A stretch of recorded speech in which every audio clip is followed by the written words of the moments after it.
Good morning mga idol. Ngayong araw ay pirito nga pala tayo dito ng toyo at nagsangag na ako ng kaning almusal natin mga idol.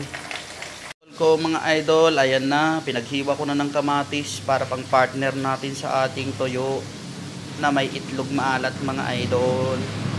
Ayan, nagising na si Kuya Edwin mga idol, kakain na kami mamaya. Atin nang baliktarin yung ating toyo mga idol, baka ma-over naman at pumait. Ayan, tapos na tayo magprito ng toyo. Susunod naman natin yung nilagang itlog. Dahil kinulang yung ating itlog na maalat mga idol, maglalaga tayo ng 3 itlog at ihalo natin dun sa sa kamatis. Ayan, kukulangin yung ating itlog maalat. Isa lang mga idol. Ayan, laga ko na yung itlog at binalatan ko na rin mga idol. Hindi ko na pinakita sa inyo. Ayan. At ilalagay na natin. Kaso parang malabsak pa yata yung ating itlog kulang sa laga Ayan, medyo hindi pa masyadong pwede na yan.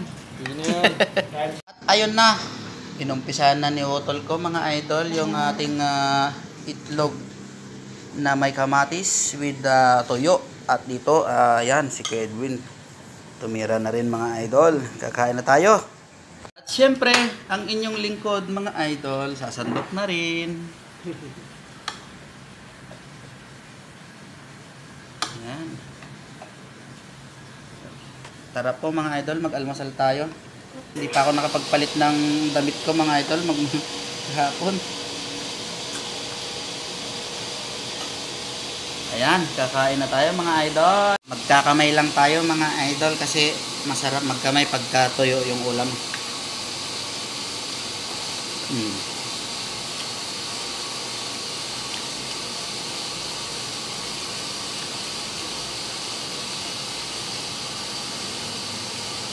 Kain na rin kayo mga idol. Sarap kumain pagka ganitong ulam.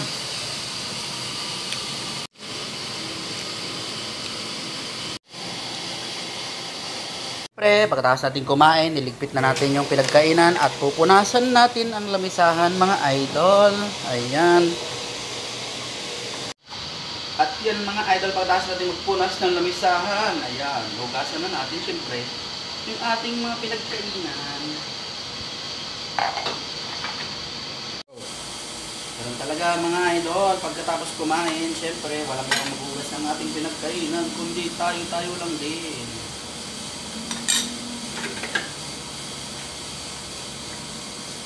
At yun, pagkatapos naman natin maghugas ng plato mga idol, maglilinis na naman tayo ng fish pan na ating nililinisan. Ayan, naka-schedule tayo ngayon sa fish pan mga idol.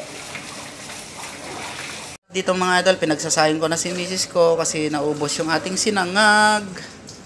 At ayun mga idol, pagkatapos ng lahat, naligo na rin ako. At ayan, may lakad tayo mamaya, kaya naligo na rin ako. Yun mga idol, yung paglilinis nga pala natin ng fish pan ay niresked na lang natin. So susunod na lang tayo, ay bukas na lang mga idol. At may pupuntahan tayo biglaan. So hanggang dito na lang muna mga idol. Maraming salamat sa inyo.